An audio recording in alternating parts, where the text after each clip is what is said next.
Colossians chapter 1 highlights the supremacy of Jesus Christ and the salvation he brings.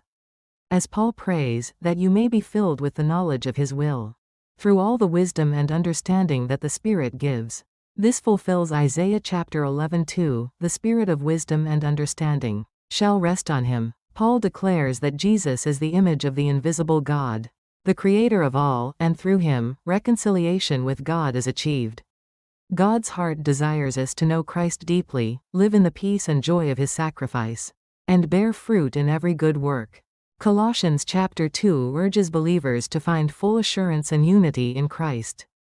As Paul writes, that they may be encouraged in heart and united in love, so that they may have the full riches of complete understanding. This fulfills Isaiah chapter 11:2's prophecy of the Spirit of wisdom and understanding. Revealing Christ as the source of all wisdom, Paul warns against deceptive philosophies, legalism, and angel worship, encouraging believers to embrace the freedom and fullness found in Christ. God's heart desires us to remain rooted in Christ, undistracted by false teachings, and to experience the abundant blessings of faith. Colossians chapter 3 calls believers to live a new life in Christ, urging, set your hearts on things above, where Christ is, seated at the right hand of God.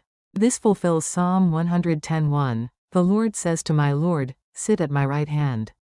Paul encourages shedding old habits and clothing oneself with virtues like love, humility, and forgiveness, emphasizing the equality of all in Christ.